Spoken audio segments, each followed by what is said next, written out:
What if one morning, the world's smartest hero woke up as the poorest man in the city? This is the story of Iron Man, after the credits rolled, after the fame, after the battles, after everyone forgot his name. Once upon a time, Iron Man lived in a shining tower, flew through the sky, and saved the world before lunchtime. But those days are over. Now, he lives in a tiny rented room in a poor city. The ceiling fan is louder than a helicopter. The paint is falling off the walls. And his bed is just a broken wooden frame tied together with rope and bricks. On that bed, Iron Man is snoring like a broken tractor, wearing a faded red t-shirt and old jeans.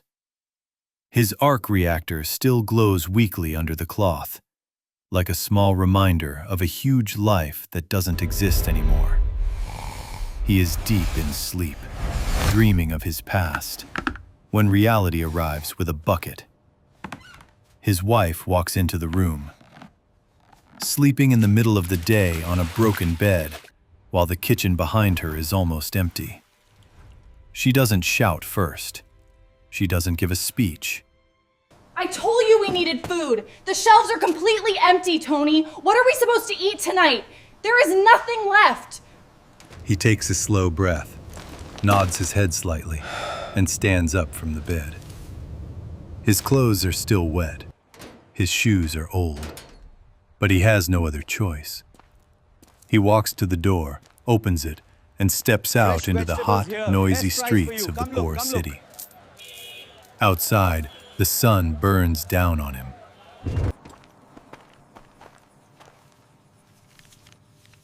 In his hand, he counts the few coins he has. It's not enough for proper Please, groceries. Scott, I'm begging you. It's not enough I for a can't full do this meal. without your help. You actually thought kneeling here would fix anything. This is all on you, Tony. Everything that happened, it's your fault. It's barely enough for anything. Kids run past him laughing and playing. No one recognizes him. No one cares that this man once saved the world. He used to fly over cities in a powerful suit.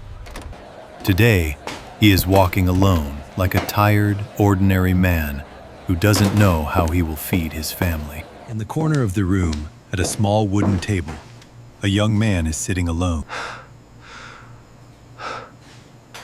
I know it's bad, Mr. Stark, but we'll figure it out. We always do. Yeah, kid. I know. They're hungry. My family is hungry because of me. The humiliation is unbearable.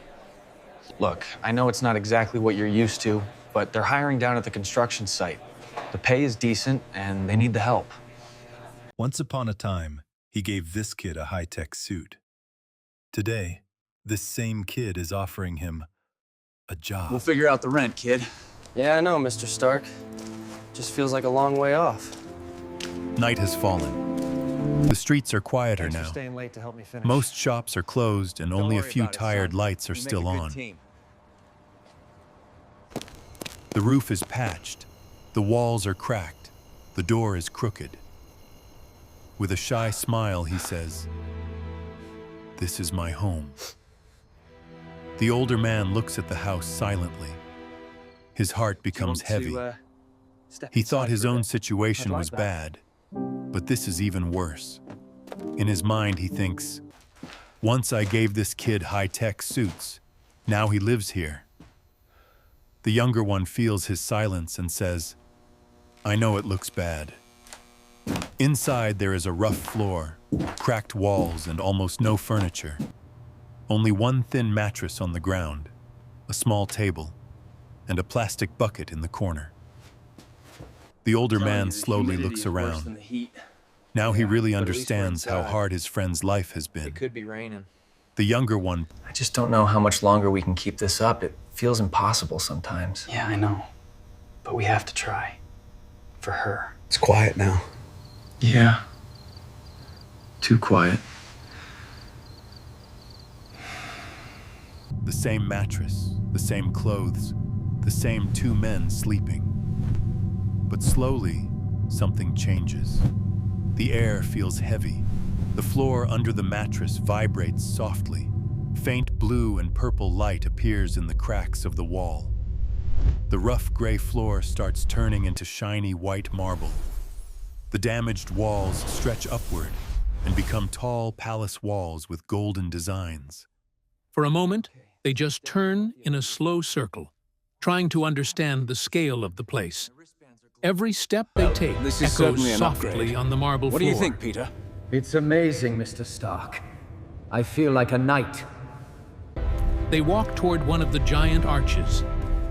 The closer they get, the more unreal the view becomes. Outside the palace, there is no street, no traffic, no normal sky. Before they can say anything else, they hear footsteps behind them. Metal on marble.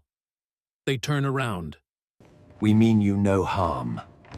If you would please follow me. The Council is ready to meet you. At the far end of the hall, a group of tall, armored guards stands in formation, watching them. He lifts one hand and points down the long hall. "You will come," he says.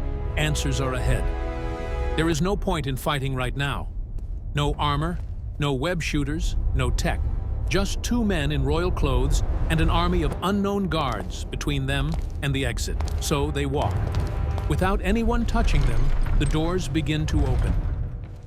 When they step through the doors, they don't just enter another room.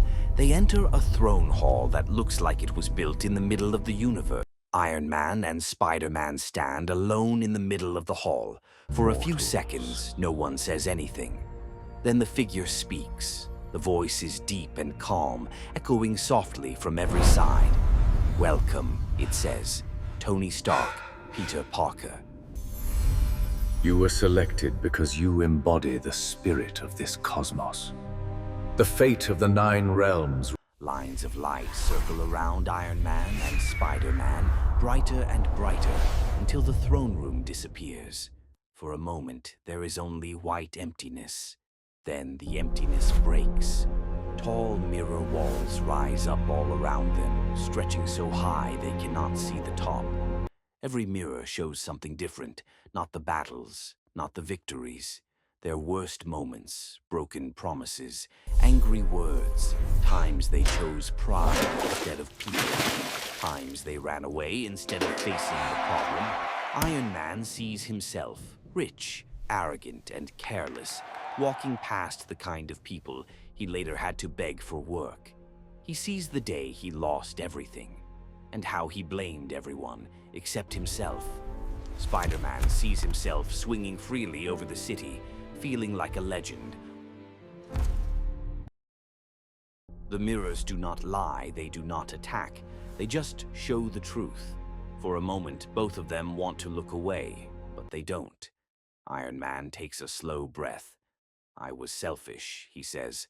"I thought saving the world was more important than seeing the people in front of me. Losing everything hurt. But I needed that pain to understand what life is like down on the ground."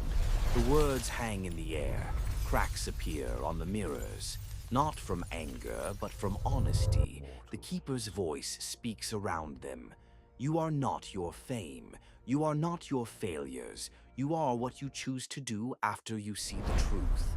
In the blink of an eye, they are back in the throne hall, standing on the glowing floor, wearing the same royal clothes, breathing hard as if they just climbed a long mountain. The Keeper watches them calmly. "You looked at yourselves," it says. "You did not run, you did not deny. Now you are ready to look at others." The map of light on the floor brightens again. One place on it glows red. They see a city hanging in the sky, held up by huge supports that are cracking and breaking. Buildings lean, lights flicker, tiny figures run in panic. Is your first mission. A city suspended above the void. Its foundations are failing. You will go there. Only the clothes you wear and the lessons you carry. I don't know what waits for us, he says, but I'm done. I may not be the hero I used to be, but I can still help someone. And that's enough reason to go. Side by side, they step closer to the portal. The palace around them glows a little brighter. The cosmic sky outside seems to hold its breath. Two forgotten names air, about to walk into a new world. The narrator turns to the viewer. If you want to see what happens next, comment Part 2 and subscribe. And if this video gets 100 likes, I'll bring you the second part of their story.